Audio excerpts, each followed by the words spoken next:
This is why Pontiac actually died. It wasn't just GM. 1964, the air crackles with the scent of burnt rubber and high-octane fuel. Under a sky bruised purple by impending storm, a metallic blue beast idles, its twin exhausts coughing a low defiant growl. 389 cubic inches of V8 fury crammed illicitly into a humble family car chassis. Corporate edicts from the towering glass fortress of General Motors explicitly forbade such madness. This Grand Tempest option is a whispered conspiracy. John DeLorean, shirt sleeves rolled, watches from the pit lane, a glint of rebellious satisfaction in his eyes. He defied the grey suits, simply telling his engineers, "Put the big engine in." A quick click of a stopwatch, the beast leaps forward, tires clawing for purchase, a primal scream echoing across the drag strip. 13 seconds later, it crosses the finish line, shattering every expectation, leaving a haze of smoke and controversy. This isn't just a car, it's a declaration, a blazing middle finger to homogenized chrome.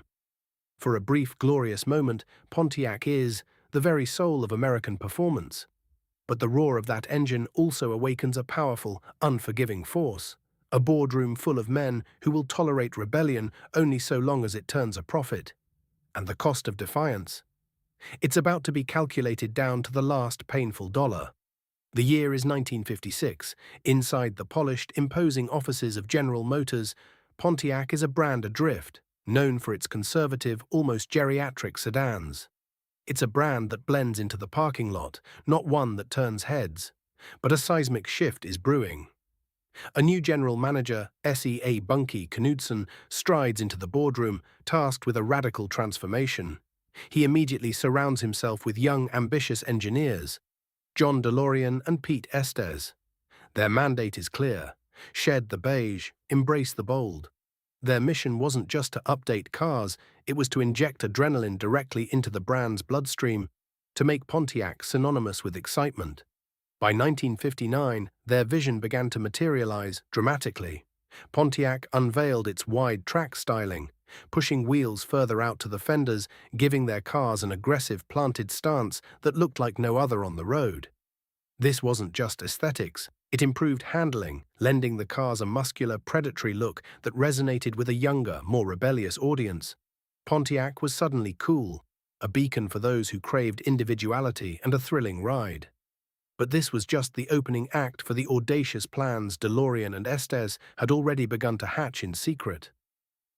6 years later, in 1964, a legend was born from defiance. John DeLorean, Pete Estes, and advertising wizard Jim Wangers saw a glaring loophole in GM's internal ban on engines larger than 330 cubic inches in mid-sized cars. They decided to bend, if not outright break, the rules. Their idea: drop a potent 389 cubic inch V8, typically reserved for full-size models, into the lighter, smaller Pontiac Le Mans. This wasn't a standalone model, but an optional performance package. They called it the GTO, Gran Turismo Omologato, a name borrowed from Ferrari. The executives were wary, but DeLorean pushed through, convinced the market was craving unadulterated power. When the GTO hit the streets that fall, critics and young drivers alike were stunned by its raw acceleration and rumbling exhaust note. It didn't just sell, it exploded, igniting the muscle car craze and forever altering the landscape of American performance, but its success would quickly breed a new kind of competition. Just 3 years later, in 1967, Pontiac unleashed another icon, the Firebird. Designed to compete directly with Ford's runaway success, the Mustang, and its corporate cousin, the Chevrolet Camaro, the Firebird cemented Pontiac's reputation for performance. Its sleek, predatory lines and powerful engine options, including the potent 400 cubic inch V8, captivated a generation. Later, the Firebird Trans Am, with its distinctive hood scoop and aggressive styling, became the ultimate expression of Pontiac's muscle car philosophy.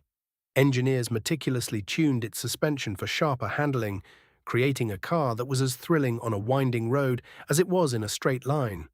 For a brief, glorious period, Pontiac was untouchable, delivering performance and style that defined an era.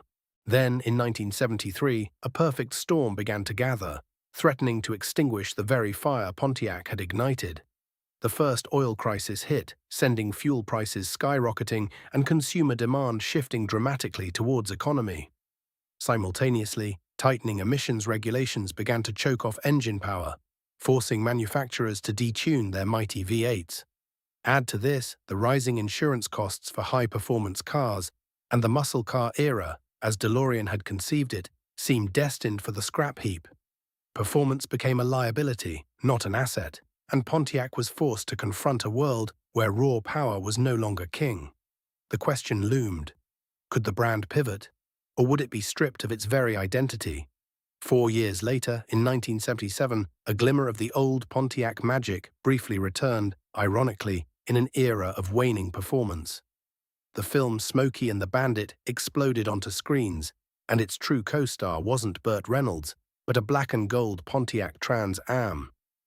With its iconic screaming chicken decal emblazoned on the hood and its raw, rebellious energy, the Trans Am became an overnight sensation. Sales surged, offering a temporary, much-needed shot of adrenaline to the brand's image. Yet beneath the Hollywood glamour, the reality was grim. That 1977 Trans Am, though visually stunning, produced a mere 200 horsepower from its 6.6-liter V8, a shadow of its former muscle car glory. It was a victory of style over substance, a heroic last stand in a battle already lost, and it masked a deeper crisis the company faced. By 1984, Pontiac, desperate to innovate and reclaim some of its performance prestige, launched the Fiero. This bold mid-engine two-seater was conceived as an affordable, fuel-efficient sports car, a radical departure for GM. Imagine the excitement of a true American mid-engine car accessible to the masses. But the Fiero was plagued from its inception. Initial quality issues, including a troubling propensity for engine fires, led to damaging recalls and a tarnished reputation. Corporate resistance and budget cuts also severely hampered its development, preventing it from reaching its full potential. The Fiero, meant to be a beacon of innovation, instead became a symbol of missed opportunities and corporate dysfunction. The innovative spirit that had built Pontiac was now suffocated by a cautious, bureaucratic structure that seemed determined to hold it back, ultimately leading to the inevitable conclusion. On April 27, 2009, amidst the turmoil of the global financial crisis and a government-mandated restructuring, General Motors made the heartbreaking announcement: the Pontiac brand, after more than 80 years of carving out a unique identity, would be discontinued. The screaming chicken was silenced forever. Pontiac was more than just an automotive division. It was a cultural phenomenon, a brand that consistently defied convention, speaking directly to a generation craving individuality and performance. From the audacious GTO, which practically invented the muscle car segment with its raw power and bold, aggressive stance, to the iconic Trans Am, a symbol of freedom, rebellion, and cinematic cool that roared across screens and country roads alike, Pontiac carved out a unique identity. Its distinctive split grilles, prominent scoops, and wide-planted aesthetics became instantly recognizable, setting trends rather than following them. Even its later, more experimental ventures, like the ambitious Fiero, imperfect though it may have been, spoke to a restless spirit of innovation and a willingness to challenge established norms. This daring approach didn't just sell cars, it profoundly influenced an entire industry, pushing competitors to embrace accessible performance, bold styling, and a direct, visceral connection with the driver. You can still see echoes of that Pontiac passion in the aggressive lines of today's performance sedans, the distinctive aesthetic of modern sports coupes, and the enduring quest across car culture for a driving experience that's truly exhilarating, something beyond mere transportation. Pontiac's spirit of rebellion and performance left an indelible mark on American car culture, a dream that was ultimately extinguished by corporate pragmatism. Yet the raw, unbridled desire for something more, something faster, something that just looked cooler, that never truly faded, continuing to inspire the automotive landscape even without its original torchbearer. If exploring the story of Pontiac, its triumphs, its tragic end, and its enduring influence resonated with you as much as it did with me while making this documentary, hitting the like button truly helps. It's a simple click, but it tells the YouTube algorithm that these deep dives into automotive history, into the brands and visionary people who shaped our world, are worth showing to more enthusiasts and curious minds like yours. Subscribe and you'll find a new chapter from the archive here every week.